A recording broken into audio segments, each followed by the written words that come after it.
Eu quero chamar sua atenção para a mensagem bíblica de hoje à noite. Nós temos no culto vários elementos do culto. O culto é composto de oração, testemunho, cânticos, dedicação de dízimos e ofertas e a pregação da palavra de Deus. E eu atribuo a pregação da palavra de Deus o ápice do culto. O momento mais relevante do culto é a pregação da palavra de Deus. É quando Deus fala conosco através da sua palavra. E eu louvo a Deus porque você veio hoje aqui para cultuar a Deus e dentro deste culto escutar o recado de Deus para o seu coração, tanto quem está aqui presente, como também nos lares, através do canal da igreja no YouTube. E a palavra que eu trago hoje é sobre família. O mês de maio é o mês da família. E, portanto, estamos trabalhando o tema Famílias Perseverantes, porque o nosso tema anual é perseverança, e a nossa oração é que sua família seja uma família alinhada ao plano de Deus e por isso persevera em seguir ao Senhor. E hoje à noite eu quero apresentar um modelo de família. Como funciona uma família modelo devidamente estruturada? Lucas capítulo 2 vai nos ensinar. Lucas capítulo 2 de 42 a 52. De 41, Lucas 2 de 41 a 52. Eu vou ler o texto, você vai acompanhar na sua Bíblia ou no telão. E assim, vamos estar lendo a palavra de Deus. Ora, anualmente iam seus pais a Jerusalém para a festa da Páscoa. Quando ele atingiu os 12 anos, subiram a Jerusalém segundo o costume da festa. Terminados os dias da festa, ao regressarem, permaneceu o menino Jesus em Jerusalém, sem que seus pais o soubessem. Pensando, porém, estar ele entre os companheiros de viagem, foram caminho de um dia, e então passaram a procurá-lo entre os parentes e os conhecidos. E não o tendo encontrado, voltaram a Jerusalém à sua procura. 3 dias depois, o acharam no templo, assentado no meio dos doutores, ouvindo-os e interrogando-os. E todos os que o ouviam, muito se admiravam da sua inteligência e das suas respostas. Logo que seus pais o viram, perguntaram, maravilhados, e sua mãe, ficaram maravilhados, e sua mãe lhe disse, filho, por que fizeste assim conosco? Teu pai e eu, aflitos, estamos à tua procura. E lhes respondeu, por que me procuráveis? Não sabias que me cumpria estar na casa de meu pai? Não compreenderam, porém, as palavras que lhe disseram.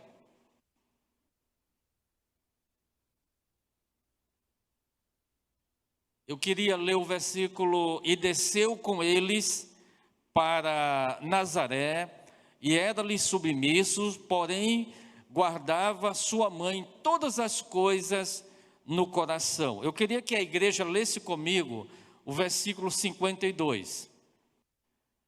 Toda a igreja, vamos lá, irmãos e irmãs? E crescia Jesus em sabedoria, estatura e graça diante de Deus e dos homens. Amém. Irmãos, eu tenho dito que a crise da sociedade é a crise da família. Eu creio isso, que a família é o berço de tudo. Berço de tudo. O que de bom acontece na vida de um ser humano, ele aprende na família. Mas infelizmente na família também se aprende coisas inconvenientes, deturpadas. Eu me lembro, contei aqui a história do Buiú. Buiú era um garotinho em São Paulo que aprendeu a delinquir, a praticar o crime. E um dia uma senhora, num carro top, parou no sinal em São Paulo e o Buiú meteu um revólver 38 na cabeça daquela senhora, disse: tia, me passa a bolsa. Naquela época ainda não tinha um celular. E a tia passou a bolsa para o Buiú, saiu, encontrou logo na frente um carro da polícia e disse: olha, eu acabei de ser assaltado por um garoto, aqui no sinal. Aí a viatura pegou o garoto e levou para um distrito policial. E lá o delegado perguntou: rapaz, onde você aprendeu a roubar, a assaltar, a delinquir? Ele disse: na minha casa, aprendi com meu pai. Rapaz, um revólver 38 é pesado, não é verdade? Um revólver 38 é pesado, e o garoto aprendeu a manusear. Então a família é o berço de tudo. A gente aprende a honrar os pais e as mães na família, a gente aprende a respeitar o próximo em família, mas o ser humano também aprende a mentir em família, a delinquir em família, porque a família é o berço de tudo. E a crise da sociedade é a crise da família. Quando a família vai bem, a sociedade estará bem. E quando a família está em crise, a sociedade naturalmente estará em crise. Tudo começa na casa. Portanto, irmãos, é fundamental que a gente tenha referências. A gente vive hoje numa sociedade carente de referências, especialmente referências na área familiar.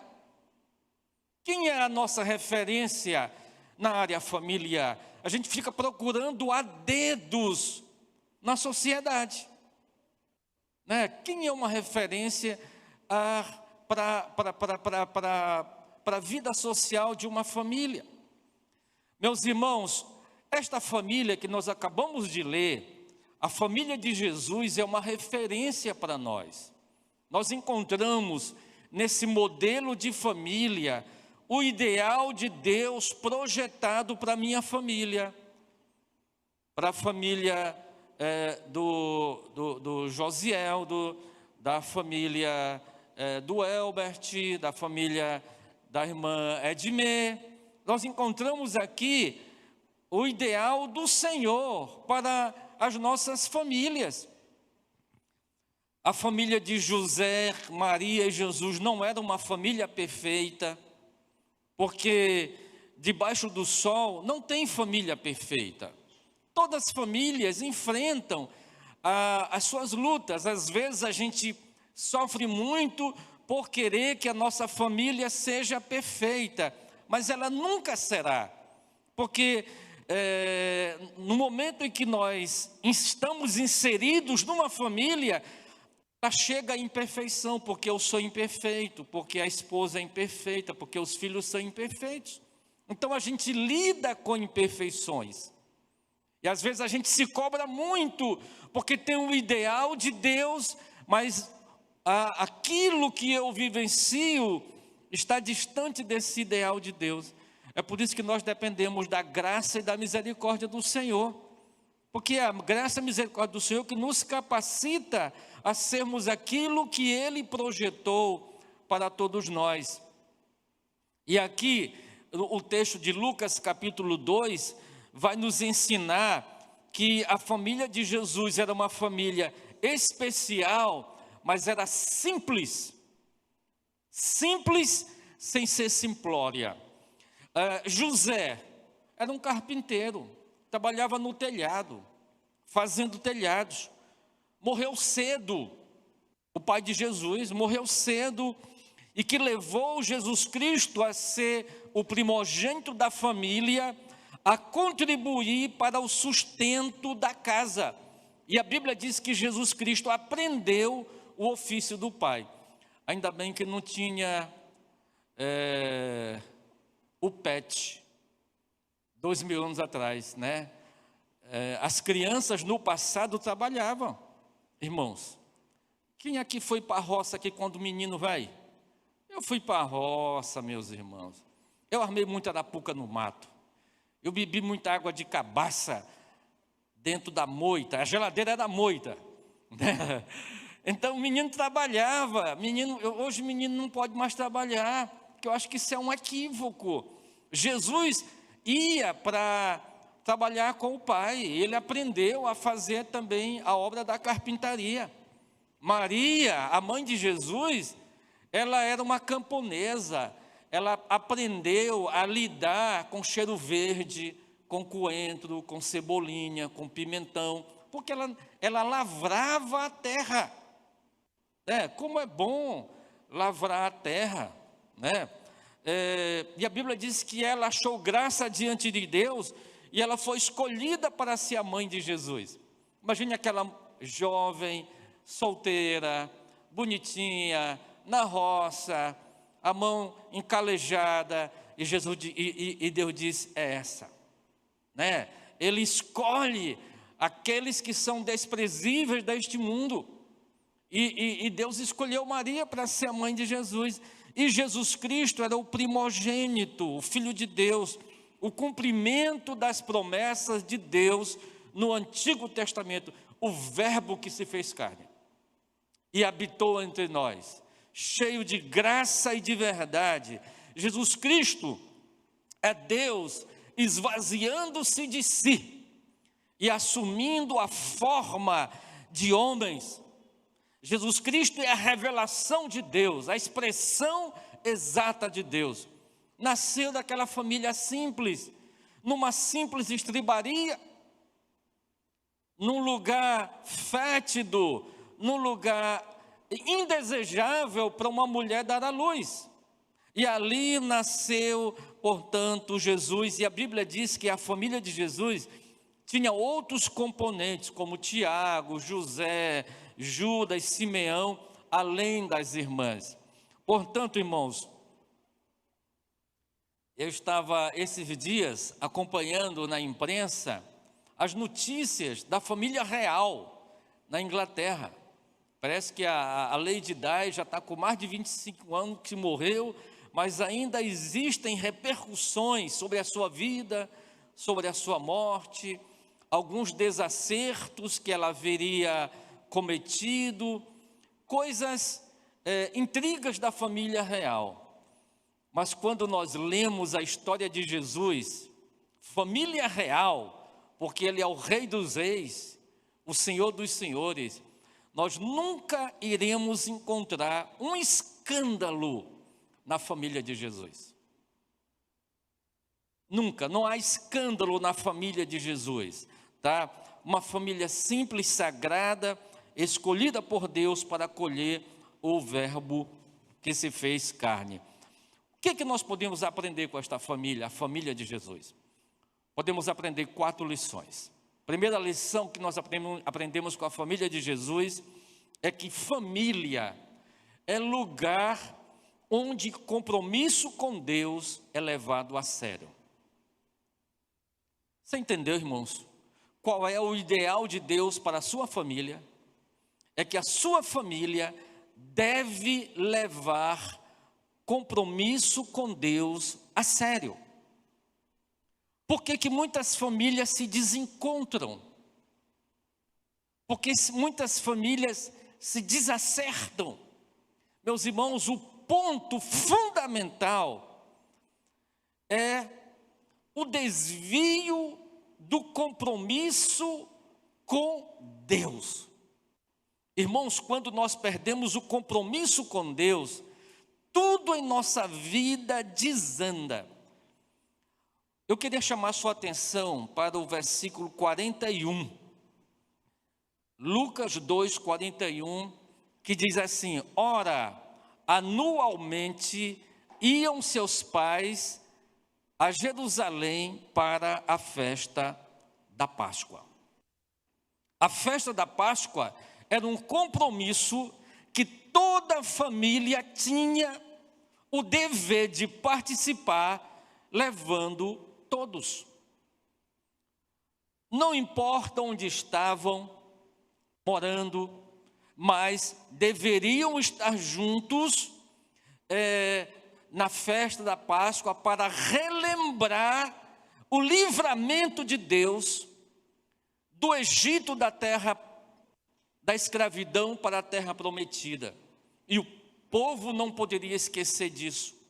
E a Bíblia diz, meus irmãos, que José e Maria, todos os anos, iam à festa da Páscoa levando os seus filhos.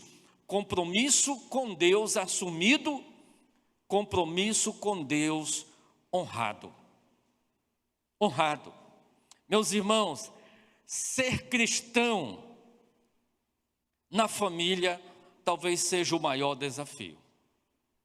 Porque na família, a minha esposa me conhece, ela sabe minhas fraquezas, eu conheço as delas. Os filhos conhecem as fragilidades dos pais, porque na família não tem como esconder.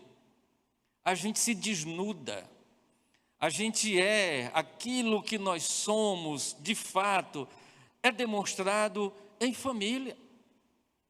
Portanto, o nosso principal campo missionário, o grande desafio é ser um cristão dentro da família, porque nós mostramos quem nós somos. E a grande tentação que nós temos, irmãos, é de esquecer os compromissos firmados um dia com Deus. Estou casado com a Mazé há 32, 33, 32. Fizemos um compromisso no altar, até que a morte o separe. Oh, Jesus do céu, compromisso com Deus. Temos que levar, até que a morte separe. Já causei dificuldade e tal. Estamos aí, estamos na luta. Compromisso é com Deus. Aliança é com Deus. No dia que eu aceitei a Cristo, assumi um compromisso com Deus, de entregar minha vida a Jesus. No dia que eu me batizei, um compromisso com Deus, renovando o pacto. Irmãos, e quando é que acontece a tragédia? Quando nós esquecemos os nossos compromissos com Deus. O compromisso seu, a sua família, é com Deus em primeiro lugar. Depois com os cônjuges, com os filhos. Seu compromisso com esta igreja, primeiramente com Deus. Você está aqui hoje à noite, não é porque você foi atraído pela liturgia do culto. Não, você está aqui hoje à noite porque você tem um compromisso com Deus. E leva a sério este compromisso com Deus. Meus irmãos, nós não podemos brincar com os nossos compromissos com Deus. Compromisso light, um compromisso soft. Não, um compromisso sério, que nós levamos com Deus. Meus irmãos, a família de Jesus Cristo enfrentou muitos obstáculos. Você imaginou você no lugar de José? Você no lugar de José,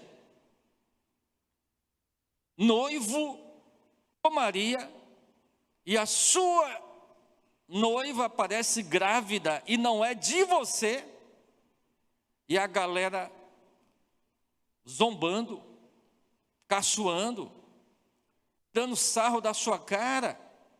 como é próprio da população. E José até pensou em abrir mão da família.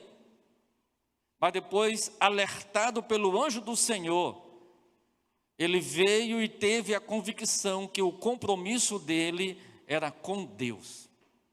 E, portanto, eu estou aqui, compromisso com Deus. Imagine Maria, aquela jovem camponesa, virgem, aparecendo grávida. A repercussão desse fato, 2000 anos atrás, se ainda hoje, uma garota quando aparece nessas circunstâncias, sofre discriminação. Imagine 2000 anos atrás, numa sociedade machista, patriarcal. Mas, meus irmãos, Maria tinha um compromisso com Deus. E ela foi até o final. Meus irmãos, o que a gente aprende é que quando Deus é levado a sério na família, o resultado é o progresso espiritual. Eu quero que a gente leia novamente Lucas 2:52. Olha o que diz esse texto mais uma vez, vamos ler. Os irmãos já leram comigo. Mas vamos ler mais uma vez, irmãos, todos juntos. E crescia Jesus em sabedoria, estatura e graça diante de Deus. Onde Jesus crescia? No seio da família que teve profundo compromisso com Deus. Meus irmãos, quando o compromisso com Deus é levado a sério, há crescimento. Jesus crescia. Crescimento intelectual, físico, espiritual e social. Crescimento pleno. Portanto, irmãos, que este desafio seja o nosso desafio. Uma família perseverante é uma família cujo compromisso com Deus é levado a sério. Tá? Custe o que custar, mas eu fiz um compromisso com Deus e vou levar este compromisso até o final. Em segundo lugar, meus irmãos, nós aprendemos com a família de Jesus que família é lugar de ensino da palavra de Deus. Família é lugar de ensino. Meus irmãos queridos, vejam versículos 46 e 47, Lucas capítulo 2, 46 e 47.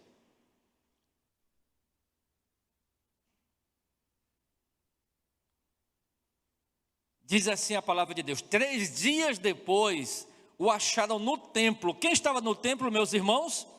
Jesus. Assentado aonde? No meio dos doutores, ouvindo-os, interrogando. Jesus tinha 12 anos aí. Tem aqui hoje à noite um menino de 12 anos? Uma menina de 12 anos? Acho que não, né?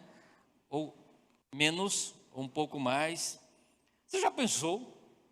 Um garoto de 12 anos conversando sobre teologia, sobre ciência, sobre comportamento humano, sobre política, isto é, em todas as áreas do conhecimento.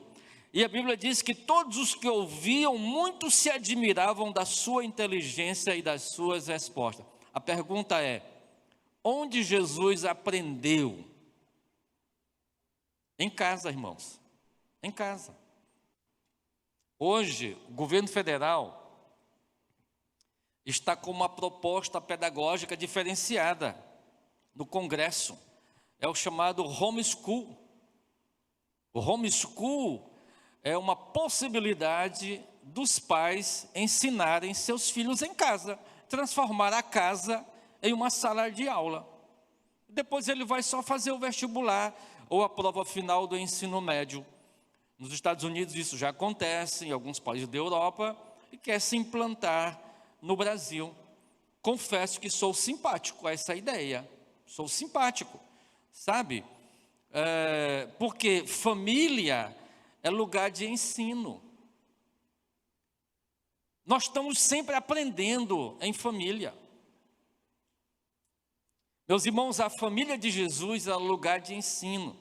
Na conversa com os doutores, ele revelou todo o conhecimento que ele recebera em casa. A família de Jesus não foi negligente quanto à educação dos filhos.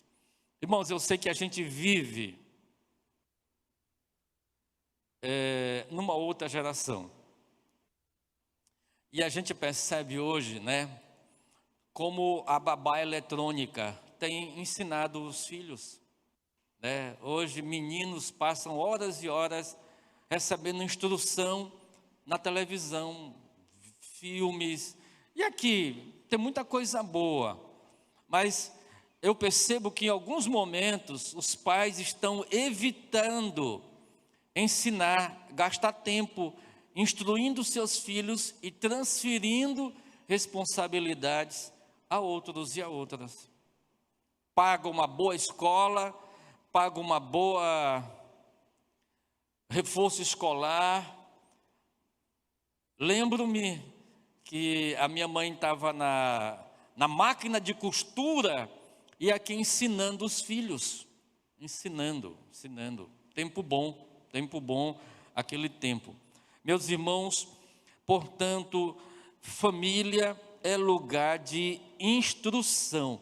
Quando Paulo fez referência a Timóteo, ele disse que ele lembrava de Timóteo da fé sem fingimento, daquela que primeiramente habitou na sua avó Loide e agora na sua mãe Eunice. Isto é, a fé passada de geração em geração. Portanto, você que é pai, que é mãe, não perca a oportunidade de transmitir as sagradas escrituras ao coração do seu filho. O coração do seu filho está como uma tábula rasa. O coração do seu filho, especialmente quem é filho pequeno, está como uma folha de papel em branco. O que se colocar fica. Olha a importância da instrução da palavra de Deus. Eu aprendi o Salmo 23, irmãos, eu tinha uns 7 anos de idade, ali, memorizando as sagradas escrituras, e a Bíblia diz, ensina a criança o caminho em que ela deve seguir, e quando for velho, não se esquecerá dele. Portanto, a família de Jesus é um lugar de ensino da palavra de Deus. Qual é o valor que temos dado a isso? Famílias perseverantes são famílias dedicadas ao ensino da palavra. Em terceiro lugar, terceira lição que nós aprendemos com a família perseverante de Jesus é que família é lugar de submissão a Deus. Lugar de submissão. Eu quero chamar a sua atenção, irmãos, para Lucas 2:51. Olha o que diz lá. E desceu com eles para Nazaré, e era-lhes submisso. Sua mãe, porém, guardava todas estas coisas no coração. Irmãos, escute bem. A insubmissão provoca uma tragédia no seio da família. Irmãos, insubmissão é coisa do diabo. Insubmissão não é coisa de crente. Insubmissão é a mesma coisa que desobediência. E o diabo deixou o céu por insubmissão, por desobediência. Irmãos queridos, quando no seio da família ou alguém se levanta como insubmisso, rebelde, as consequências virão, as tragédias virão. Nós conhecemos cheios de história disso. O filho pródigo, Lucas capítulo 15, Filho pródigo tinha tudo dentro de casa. Tinha pai, tinha irmão, tinha comida, tinha cama, tinha roupa lavada, tinha dignidade, mas simplesmente ele decidiu se insurgir contra o seu pai e tomar rumos diferentes. E nós sabemos para onde ele foi. Ele foi para o chiqueiro. Foi para o chiqueiro comer lavagem da sobra dos porcos. Imagine, irmãos, quem já esteve num chiqueiro, não é um negócio cheiroso, não. Então vejam bem, irmãos, a insubmissão. A família de Jesus, um exemplo total de submissão. Quando Maria apareceu grávida, ela disse: faça-se em mim conforme a vontade de Deus.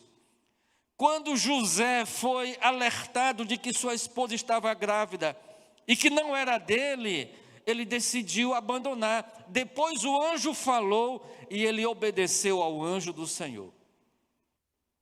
A postura de Jesus aqui foi de total submissão aos seus pais, aos deveres dos pais, aos pais. Submissão, portanto, irmãos, é um tema importante. E submissão é para marido, é para esposa, é para filhos, é para servos. Submissão. Família sem submissão torna-se um inferno. Família que pratica a submissão goza de paz, alegria, harmonia, bênção de Deus. A bênção de Deus só repousa onde há submissão. E em quarto lugar, meus irmãos, a Bíblia nos instrui sobre família. Família de Jesus, a família perseverante, é que família é lugar de adoração e culto a Deus. Família é lugar de adoração. Meus irmãos, Lucas, ele registra vários episódios, vários detalhes da família de Jesus. Eu quero que você, se você tiver essa curiosidade, leia o livro de Lucas. E Lucas, ele era historiador, ele descrevia como ninguém.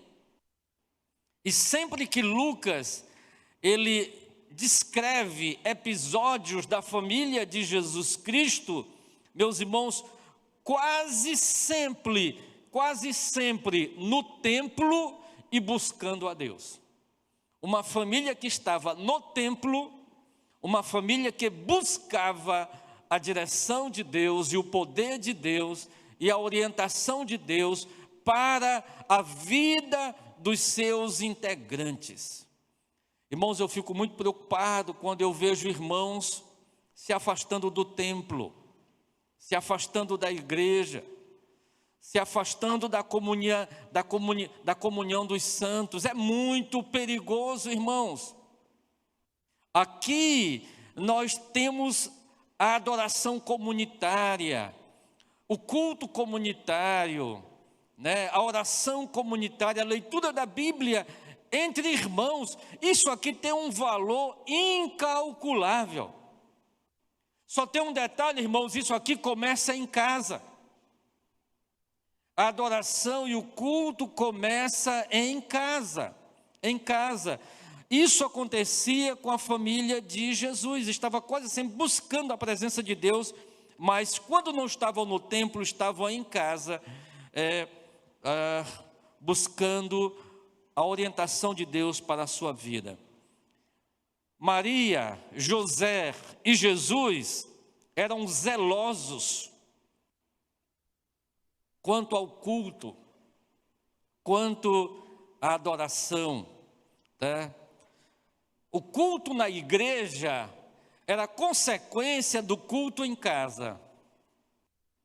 E aqui, irmãos, a gente tem uma verdade assim muito categórica e firme. Irmãos, se nós não temos culto em casa, temos muita dificuldade de ter culto na igreja, porque o culto na igreja é a extensão do culto em casa. A adoração na igreja é consequência de uma adoração em casa. Portanto, queridos irmãos, a Bíblia coloca que o resumo do progresso espiritual, social, intelectual de Jesus Cristo era resultado das práticas devocionais que existiam no seio da sua família.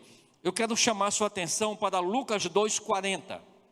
Lucas 2,40, eu quero que vocês leiam comigo.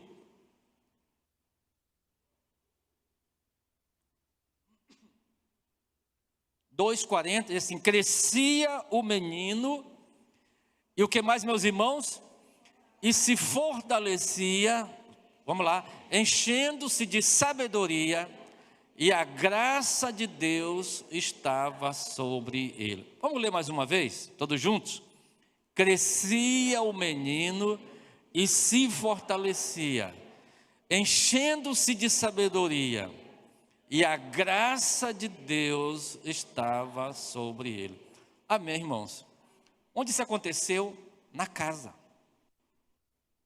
O menino se fortalecia em casa, na submissão, no compromisso, na palavra, na adoração. E assim, meus irmãos, que esta família nos inspire.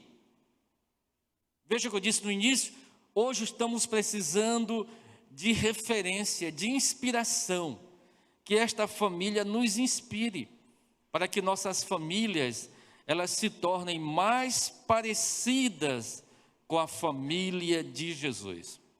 Nossa família deve ser lugar de compromisso com Deus, levado a sério. Nossa família deve ser lugar de ensino da palavra de Deus. Lembra do exemplo do Buiú? Buiú estava usando arma, aprendeu em casa. Nossa família deve ser lugar de submissão a Deus, de quebrantamento, de entrega total ao Senhor. Nossa família deve ser lugar de adoração e culto a Deus. Meus irmãos, que Deus nos abençoe.